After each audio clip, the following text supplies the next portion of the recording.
जितने लोग कथा ऑनलाइन श्रवण कर रहे हो, जरा विचार करिए, आप जितने लोग कथा को श्रवण कर रहे हो, आपके पूर्वज जो पितृलोक में होंगे, उनके कंधे पर स्वयं नारायण अपना हाथ रखकर शिव महापुराण की कथा सुनते हुए कहते हैं, देख तेरे परिवार के लोग भगवत भजन, शिव का भजन कर रहे हैं। रामचरितमानस में तुलसीदास जी लिखते हैं, जिसने शंकर का स्मरण करा उसी को राम मिला है, उसी को नारायण मिला है। जो शंकर से वंचित रह गया उसको ना राम मिला ना नारायण मिला है। इसीलिए आप शिव का जब भजन करते हो, शंकर की कथा को श्रवण करते हो, शिव महापुराण की कथा को सुनते हो, पितृलोक में भगवान विष्णु तुम्हारे पूर्वजों के साथ बैठकर आशीर्वाद देते हैं कि तेरे बच्चे खूब फले फूले, उन्नति करें, तरक्की करें, क्योंकि वो कथा का रसास्वादन अपने पूर्वजों को करा रहे हैं, अपने पूर्वजों को।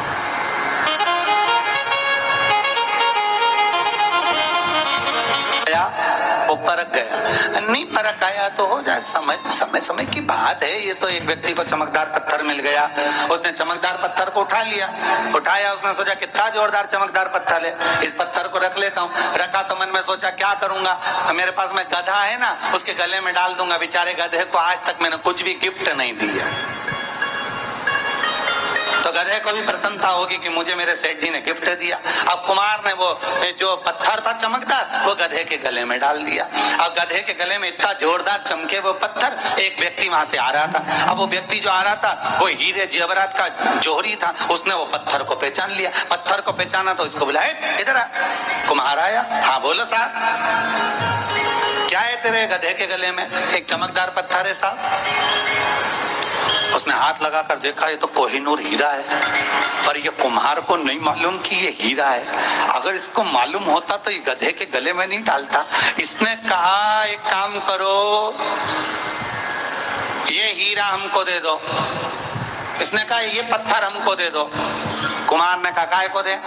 बड़ी मुश्किल से तो गधे के गले में डाला, आ ही नहीं रहा था, पत्थर में छेद करा, तब जाके गधे के गले।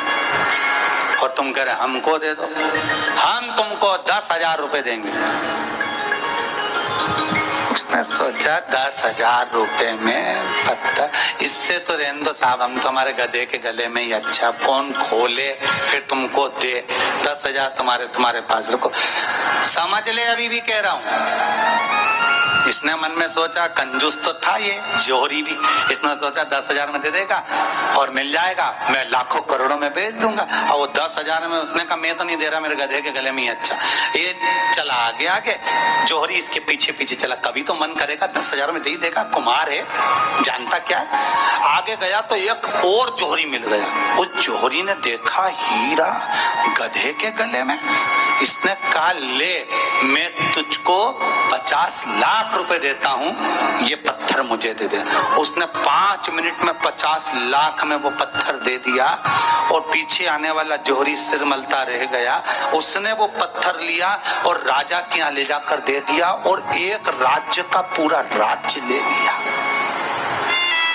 पूरा राज्य। ये वो हीरा है, शिव महापुराण वो हीरा है। जो समझ गया उसके लिए तो करोड़ों का हो गया, जो ना समझ है। संसार के कई लोग ऐसे हैं जो शिव महापुराण के बताए हुए एक एक उपाय को करते हैं, और जब उपाय करते हैं उनका जब काम हो जाता है तो बड़े प्रसन्न होते हैं। हमने शंकर का ये कार्य किया था, हमारा काम हो गया। हमने पशुपति व्रत किया था, हमारा ये काम हो गया। हमने शंकर का ऐसा अनुमोदन किया था, हमारा ये कार्य हो गया। शंकर का जो परख गया, हीरे को पहचान गया, उसकी चमक को जान गया, वो करोड़ों में चला